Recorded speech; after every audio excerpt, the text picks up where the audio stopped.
السلام علیکم ورحمۃ اللہ وبرکاتہ۔ امید کرتا ہوں سب احباب خیریت سے ہوں گے۔ 2 ہجری کو رمضان المبارک کے مہینے میں غزوہ بدر ہوا تو 3 ہجری کو شوال کے مہینے میں غزوہ احد ہوا۔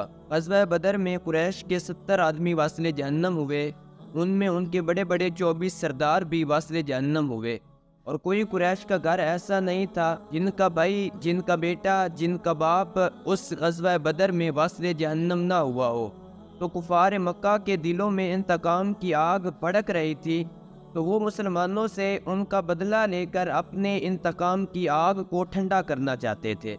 غزوہ احد میں کفار کی تعداد 3000 تھی، اور میدان جنگ سے فرار ہونے کے امکان کو ختم کرنے کے لیے وہ اپنی بیویوں کو بھی ساتھ لائے، تاکہ میدان جنگ سے فرار ہونے کا تصور ہی پیدا نہ ہو۔ مشرکین مکہ اپنی بیویوں کے ہمراہ میدان جنگ سے فرار ہونے کو بزدلی اور بے غیرتی سمجھتے تھے۔ وہ غزوہ احد میں زور و شور کے ساتھ تیار ہو کر آئے، اور ان کی آنکھوں سے انتقام کا خون ٹپک رہا تھا، اور ان کی زبانوں پر ایک ہی لفظ تھا، انتقام انتقام۔ اور انتقام میں وہ اتنے اندھے ہو چکے تھے کہ مکہ سے چل کر وہ مدینہ پہنچ جائے۔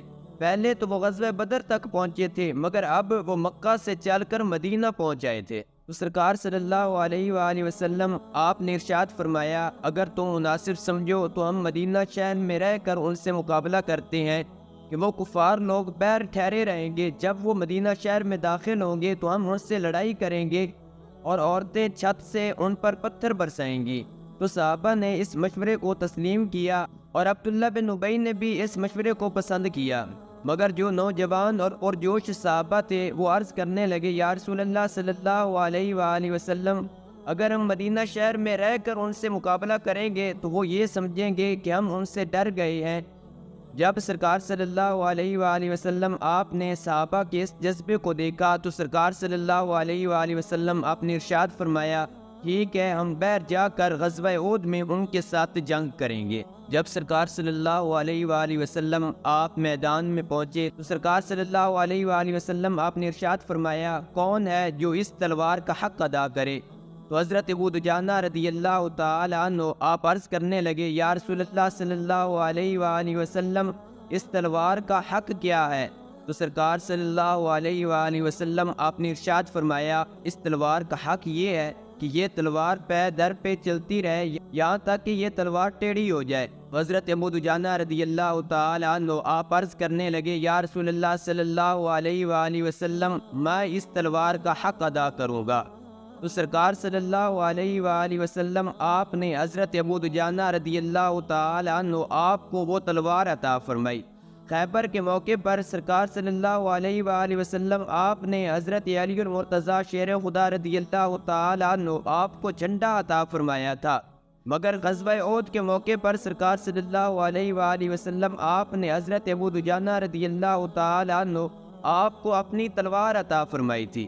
جب حضرت ابو دجانہ رضی اللہ تعالی عنہ آپ نے وہ تلوار پکڑی تو ٹہل کر چلنے لگے۔ سرکار صلی اللہ علیہ وآلہ وسلم آپ نے ارشاد فرمایا، عام حالات میں ایسا چلنا اللہ تعالیٰ کو ناپسند ہے، مگر جنگ کے میدان میں اس طرح چلنا اللہ تعالیٰ کو ناپسند نہیں ہے۔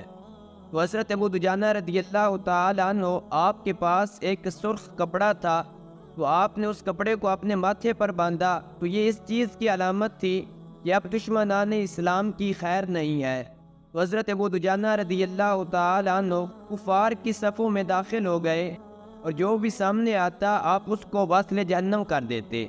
تو اس طرح حضرت ابو دجانہ رضی اللہ تعالی عنہ آپ نے اس تلوار کا حق ادا کیا، اور جس طرح حضرت ابو دجانہ رضی اللہ تعالی عنہ آپ نے اس تلوار کا حق ادا کیا، اسی طرح حضرت ابو دجانہ رضی اللہ تعالی عنہ آپ نے اپنے ایمان کا بھی حق ادا کیا۔ حضرت ابو دجانہ رضی اللہ تعالی عنہ آپ سرکار صلی اللہ علیہ وآلہ وسلم آپ کے سامنے کھڑے ہیں کہ تیروں کی برسات ہو رہی ہے، جتنے بھی تیر آتے ہیں حضرت ابو دجانہ رضی اللہ تعالی عنہ آپ اپنا جسم آگے کر کے ان تمام تیروں کو روکتے ہیں۔